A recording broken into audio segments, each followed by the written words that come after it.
Bismillahirrahmanirrahim. Assalamualaikum warahmatullahi wabarakatuh. Yang terhormat Profesor Dr. Syamsuddin Thaha, MSc selaku dosen pembimbing utama. Yang terhormat Dr. Muhammad Nur, SSI, MSI selaku dosen pembimbing pertama. Yang terhormat Profesor Dr. Kasbawati, SSI, MSI selaku dosen penguji. Yang terhormat Dr. Agustinus Ribal, SSI, MSc selaku dosen penguji. Perkenalkan, nama saya Ilham Pakaya dengan NIM H0111911026 akan memaparkan hasil dari skripsi saya tentang analisis model dinamika penyebaran animasi Jepang dengan memodifikasi model epidemi Shire. Sebelum masuk ke hasil, saya akan menjelaskan beberapa untuk bab 1. Yang pertama itu tentang latar belakang saya mengambil judul ini, yaitu yang pertama, animasi Jepang itu lebih dikenal dengan sebutan anime, merupakan salah satu produk budaya yang mampu menarik perhatian masyarakat Indonesia baik dari kalangan remaja hingga orang dewasa. Perkembangan animasi Jepang di Indonesia semakin mewabah dengan dibuktikannya banyak komunitas penggemar anime. Pengaruh dari media massa, hubungan sosial, tayangan televisi, atau bioskop menjadi faktor penyebabnya. Namun kepopuleran animasi Jepang ini memiliki dampak di mana para penggemar itu lekat dengan eh, komputer sehingga orientasi pada ruang publik semakin berkurang. Hal ini menyebabkan kemampuan bersosialisasi kurang memadai, kemudian akan membentuk perilaku dissenting personality atau dengan kata lain perilaku antisosial. Selanjutnya rumusan masalah itu terbagi menjadi 3. Yang pertama bagaimana parameter model matematika yang digunakan untuk dinamika penyebaran animasi Jepang. Yang kedua bagaimana analisis kestabilan dari titik kesetimbangannya. Selanjutnya yang ketiga itu bagaimana simulasi numerik pada model matematika penyebaran animasi Jepang. Yang, yang selanjutnya batasan masalah terbagi menjadi 3. Yang pertama, penyebaran animasi Jepang ini terjadi pada sistem yang tertutup sehingga ukuran populasi konstan, tidak ada perpindahan baik masuk ataupun keluar dari populasi. Yang kedua, perubahan populasi rentan terjadi akibat interaksi dengan populasi terinfeksi, di mana untuk interaksi itu terjadi secara tidak langsung menyebar melalui medsos. Yang ketiga, individu yang berhenti menonton itu individu yang tidak menonton lebih dari 1 musim atau 3 bulan. Selanjutnya, tujuan penelitian yang pertama mengonstruksi model matematika yang digunakan untuk dinamika penyebaran animasi Jepang. Yang kedua itu menganalisis kestabilan titik kesetimbangan model matematika. Yang ketiga, membuat simulasi numerik. Nah, kita masuk pada bab 4, hasil dan pembahasan. Yang pertama itu konstruksi model, di mana dalam penelitian ini terdapat beberapa asumsi untuk memodelkan penyebaran animasi Jepang. Yang pertama, sampel yang digunakan yaitu mahasiswa aktif Fakultas MIPA angkatan 2019 hingga 2022 Universitas Hasanuddin. Yang kedua, diasumsikan untuk jumlah populasi media sosial eh, yang menggunakan media sosial sama dengan jumlah populasi yang berhenti menggunakan media sosial. Yang ketiga, individu yang berpotensi untuk menonton itu yaitu yang menggunakan media sosial. Terus yang keempat, individu penonton pasif yaitu individu yang hanya menonton animasi Jepang populer. Yang kelima, individu yang terinfeksi, yaitu penonton aktif yang memengaruhi sekitar. Terus untuk yang keenam, individu penonton aktif yang tidak membuat konten itu tidak memengaruhi sekitar. Yang ketujuh, individu yang telah berhenti dapat menonton kembali atau dapat kembali rentan. Selanjutnya untuk model matematika penyebaran animasi Jepang dapat dilihat pada diagram kompartemen berikut.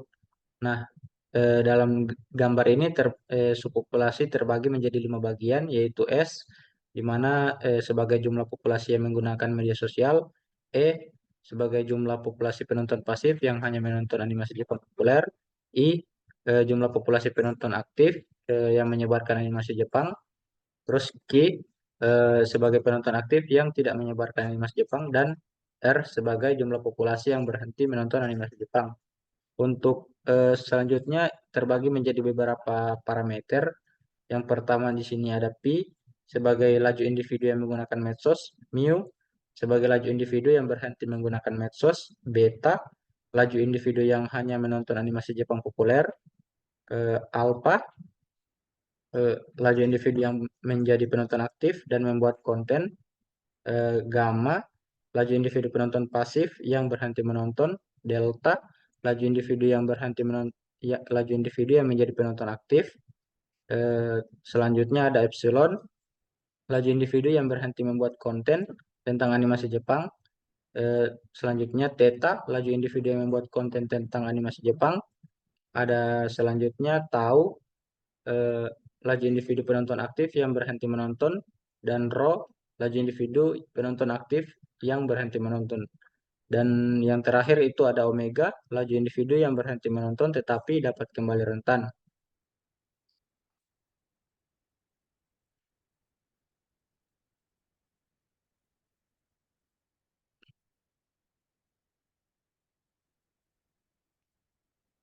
Selanjutnya dari diagram tadi diperoleh persamaan seperti ini.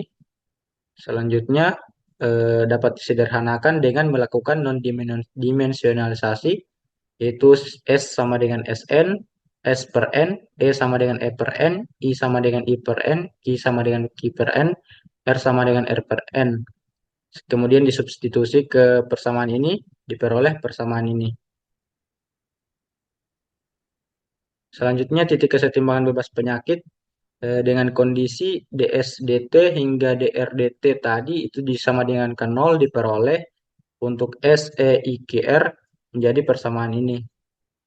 Selanjutnya dengan mengasumsikan I sama dengan E sama dengan Q sama dengan 0, di mana I, E, Q sama dengan 0 adalah titik kesetimbangan bebas penyakit, maka diperoleh untuk R sama dengan 0.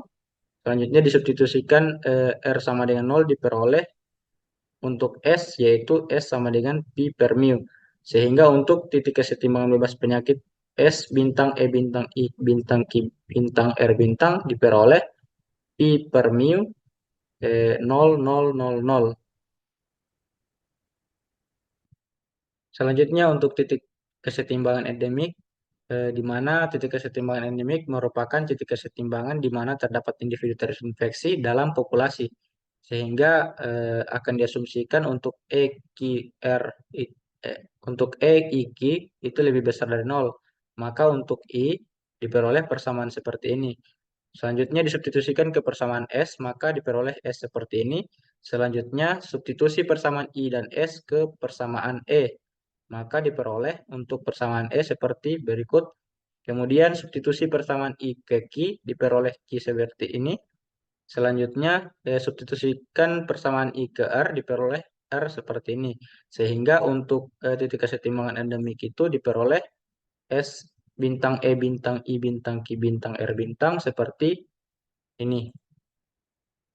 Selanjutnya untuk bilangan reproduksi dasar ditentukan dengan menggunakan metode matriks generasi selanjutnya, sehingga diperlukan konstruksi matriks generasi selanjutnya dari kompartemen yang individunya sedang terinfeksi. Dalam hal ini, yang sedang terinfeksi yaitu DE per DT, DI per DT, DQ per DT. Nah, misalkan F merupakan vektor untuk infeksi baru dan V adalah vektor untuk perpindahan antar kompartemen. Sehingga untuk F itu menjadi seperti ini, F1, F2, F3, di mana F1, F2, F3 sama dengan ini. Selanjutnya untuk V sama dengan V1, V2, V3, di mana untuk V1, V2, V3 sama dengan ini. Nah, misalkan untuk T dan U itu adalah matriks Jacobi dari F dan V, maka T, T menjadi seperti ini, matriks ini, kemudian U menjadi seperti matriks ini. Selanjutnya akan dicari inverse matriks U untuk memperoleh matriks generasi selanjutnya. Kemudian diperoleh untuk inverse matriks U dimisalkan dalam bentuk matriks U11 hingga U33 dengan U11 dan U3 hingga U33 seperti di bawah ini. Nah, diperoleh matriks generasi selanjutnya yaitu K sama dengan T kali inverse U. Nah, diperoleh K dengan dimisalkan K11 hingga K33 dengan K11 dan K33 nilainya seperti di bawah ini. Selanjutnya dicari nilai eigen dari matriks K dengan nilai untuk S itu sama dengan pi per mu. Maka diperoleh lambda 1 sama dengan A per B dan lambda 2 dan 3 itu sama dengan 0. Nah, bilangan reproduksi dasar atau R0 merupakan nilai eigen terbesar dari matriks generasi selanjutnya sehingga diperoleh dari lambda tadi yang terbesar yaitu R0 sama dengan A per B dengan nilai A per B sama dengan seperti di bawah ini. Nah, untuk kestabilan titik kesetimbangan itu ditentukan dengan mengevaluasi nilai eigen dari matriks Jacobian di titik kesetimbangannya. Nah, dimisalkan F sama dengan F1 hingga F5, di mana untuk F1 hingga F5 itu adalah persamaan ini. Maka diperoleh matriks Jacobian dari F itu, di mana F dfx sama dengan do fx per do seikr. Kemudian eh, kestabilan titik kesetimbangan bebas penyakit itu diperoleh dengan mengevaluasi nilai eigen dari matriks Jacobian di titik kesetimbangan bebas penyakit. Sehingga disubstitusikan untuk E0, maka diperoleh matriks seperti ini.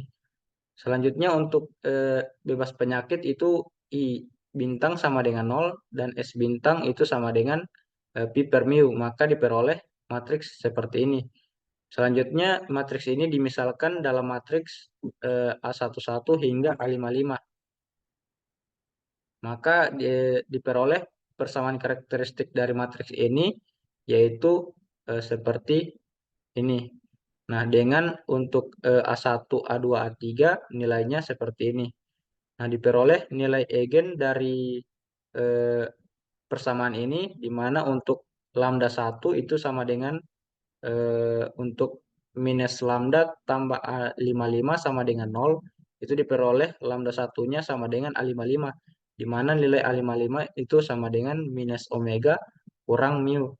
Selanjutnya untuk persamaan kedua itu dapat lambda 2 sama dengan A11 dengan di mana nilai A11 sama dengan minus mu. Selanjutnya untuk persamaan ketiga itu lambda 3, lambda 4, dan lambda 5 ditentukan menggunakan kriteria root. Nah, diperoleh untuk tabel kriteria root seperti di bawah ini, di mana untuk baris pertama itu eh, untuk kolom pertamanya itu AN, terus untuk kolom kedua AN kurang 2, di mana dalam hal ini AN itu adalah 1 dan AN kurang 2 itu A2. Selanjutnya untuk baris kedua kolom pertama ini yaitu AN kurang 1, terus kolom keduanya itu AN kurang 3. Dalam hal ini AN kurang 1 sama dengan A1, AN kurang 3 sama dengan A3. Selanjutnya untuk baris ketiga itu dimisalkan dalam K1, di mana telah dibahas di bab 2, untuk K1 itu sama dengan A1 kali A2 dikurang A3 kali 1 dibagi dengan A1. Maka diperoleh untuk K1 seperti ini. Kemudian untuk selanjutnya digunakan untuk dengan cara yang sama, maka diperoleh untuk nilai baris ketiga kolom kedua itu sama dengan 0. Selanjutnya untuk baris keempat dengan cara yang sama juga didapat K1 dikali A3 dikurang 0 kali A1 dibagi dengan K1 sehingga tersisa hanya A3.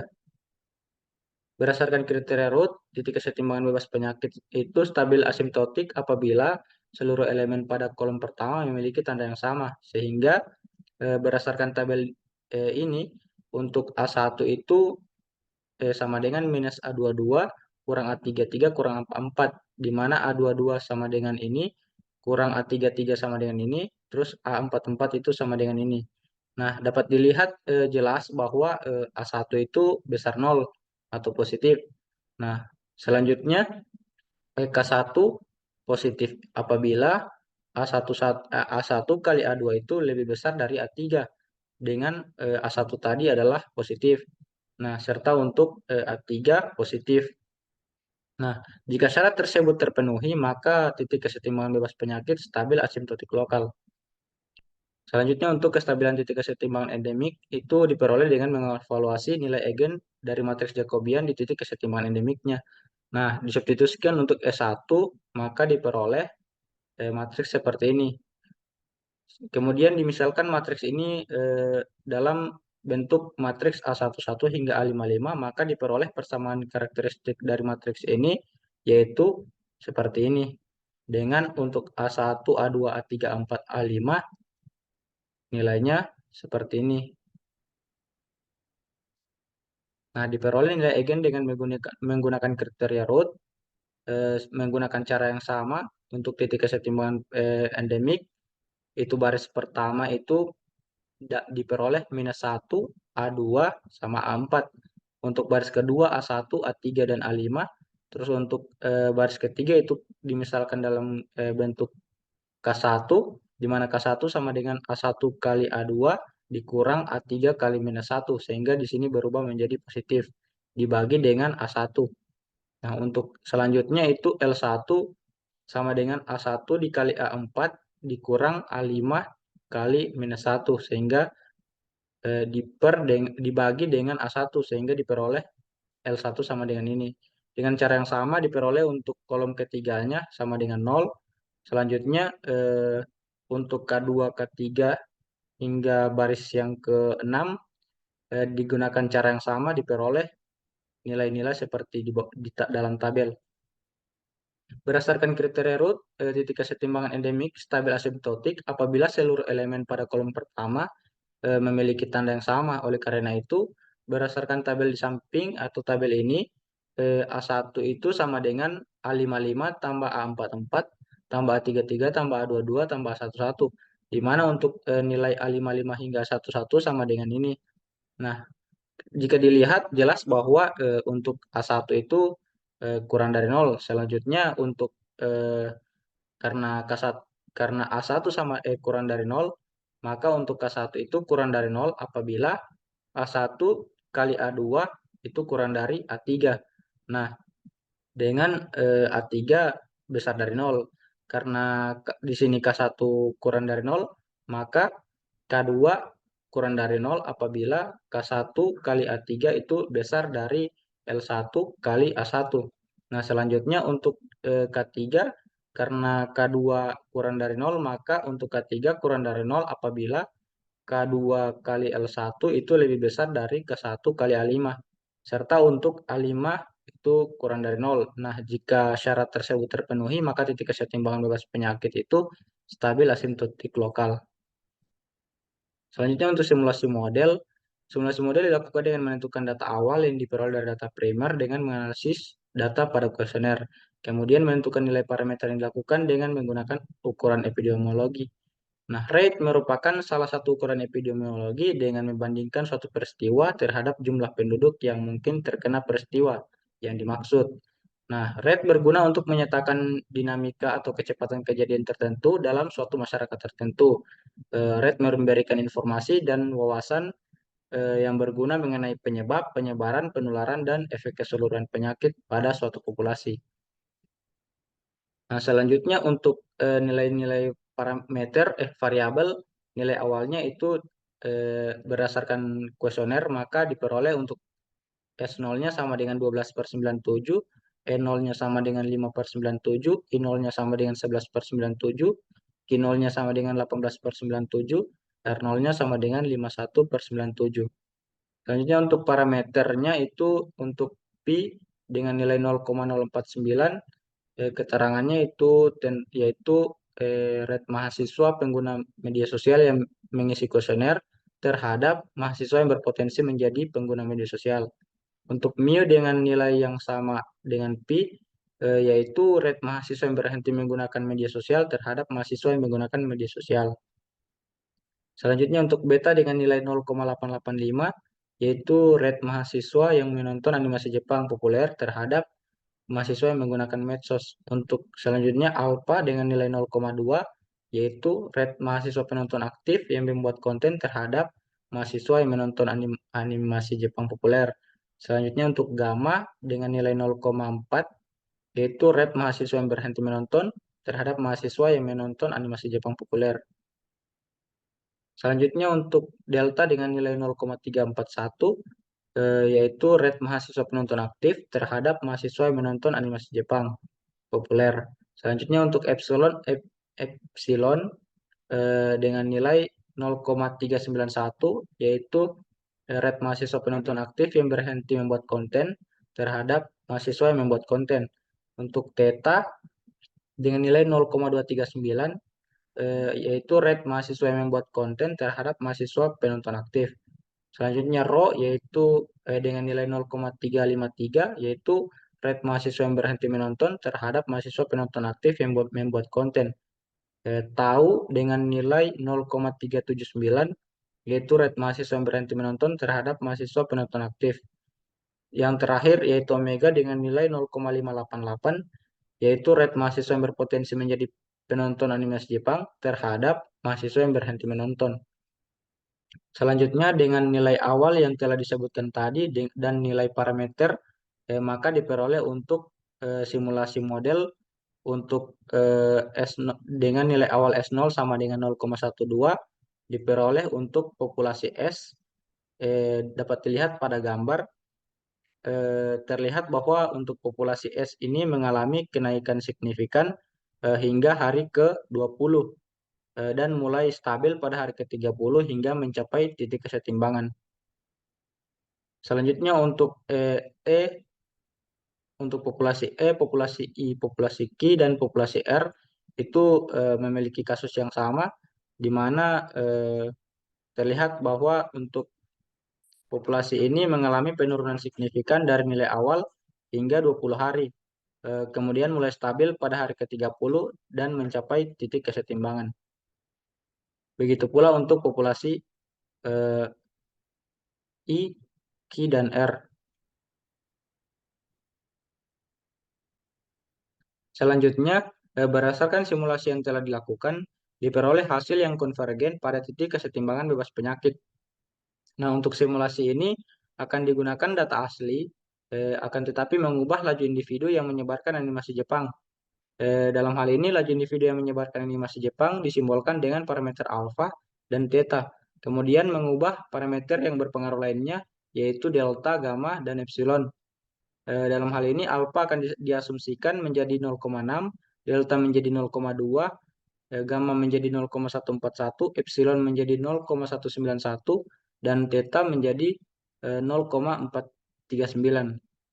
Maka diperoleh untuk simulasi numerik pada subpopulasi S itu terjadi endemik penyakit di mana mengalami kenaikan dari nilai awal hingga 10 hari pertama. Kemudian mulai stabil pada hari ke-40 dan mencapai titik kesetimbangan. Selanjutnya untuk populasi E, terlihat bahwa mengalami penurunan hingga 3 hari pertama. Kemudian penurunan berlanjut dan mulai stabil pada hari ke-100 dan mencapai titik kesetimbangan. Selanjutnya untuk populasi I, terlihat bahwa untuk populasi I mengalami kenaikan pada 2 hari pertama. Selanjutnya terjadi penurunan dan mulai stabil pada hari ke-100 hingga mencapai titik kesetimbangan. Selanjutnya untuk populasi Q, terlihat bahwa mengalami penurunan yang signifikan dari nilai awal dalam 10 hari, kemudian mulai stabil pada hari ke-60 hingga mencapai titik kesetimbangan. Dan untuk populasi R itu terlihat bahwa terjadi penurunan yang signifikan dari nilai awal hingga 10 hari, kemudian mulai stabil pada hari ke-60 hingga mencapai titik kesetimbangan. Nah, berdasarkan simulasi diperoleh pengaruh terhadap parameter alfa dan theta, yaitu jika populasi yang menyebarkan animasi Jepang meningkat, maka akan terjadi endemik di mana populasi yang menggunakan media sosial akan terpengaruh dan meningkat menjadi penonton aktif. Selanjutnya, kesimpulan dan saran. Untuk kesimpulan, yang pertama itu model matematika untuk dinamika penyebaran animasi Jepang dikonstruksi menjadi lima bagian, yaitu suspek sebagai populasi untuk pengguna media sosial, untuk expose itu sebagai populasi yang terekspos yang menonton anime Jepang populer, infect infected sebagai populasi penonton aktif untuk semua genre, yang menyebarkan yang menyebarkan menggunakan medsos. Untuk quiet itu sebagai populasi penonton aktif yang tidak menyebarkan, dan recovered itu sebagai populasi yang berhenti menonton. Nah, berdasarkan model diperoleh untuk asumsi untuk formulasi parameter model dinamika penyebaran animasi Jepang dalam bentuk persamaan diferensial seperti ini. Selanjutnya untuk yang kedua, itu titik kesetimbangan dari hasil dan pembahasan yang telah dilakukan diperoleh untuk kesetimbangan bebas penyakit seperti ini, dan titik kesetimbangan endemik itu seperti ini. Nah, analisis kestabilan dari titik kesetimbangan dilakukan dengan menggunakan kriteria Root, sehingga diperoleh untuk titik kesetimbangan bebas penyakit itu stabil asimptotik apabila untuk syarat A1, K1, A3 lebih dari 0, dan untuk titik kesetimbangan endemik itu stabil asimptotik apabila memenuhi syarat untuk A1, K1, K2, K3, A5 kurang dari 0.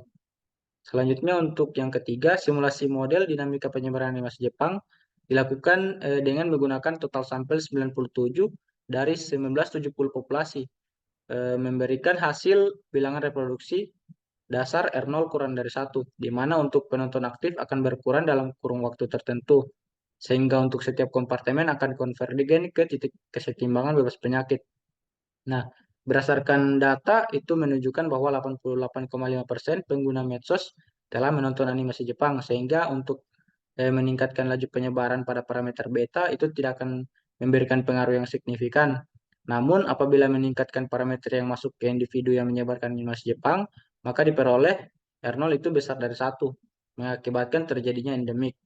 Nah, di mana penonton aktif akan meningkat dalam kurun waktu tertentu, sehingga untuk setiap kompartemen akan konvergen ke titik kesetimbangan endemik penyakit. Untuk saran, yang pertama, penelitian ini menggunakan subpopulasi quiet sebagai modifikasi dari model epidemic dengan penyebaran pada populasi terjadi pada sistem yang tertutup, sehingga ukuran pada populasi konstan, tidak ada perpindahan baik masuk maupun keluar. Nah, penulis berharap agar penelitian selanjutnya dapat menambahkan asumsi lainnya dengan menggunakan sistem terbuka. Untuk yang kedua, itu penelitian ini menentukan nilai parameter menggunakan ukuran epidemiologi dengan jenis teknik pengambilan sampel, yaitu sampling acak sederhana atau simple random sampling. Dengan pengambilan sampel anggota populasi dilakukan secara acak tanpa memperhatikan strata pada populasi tersebut. Penelitian selanjutnya diharapkan dapat dikembangkan dengan menentukan nilai parameter menggunakan metode yang berbeda dengan jenis pengambilan sampel yang berbeda pula. Selanjutnya untuk daftar pustaka yang dilakukan dalam penelitian ini yaitu sebagai berikut.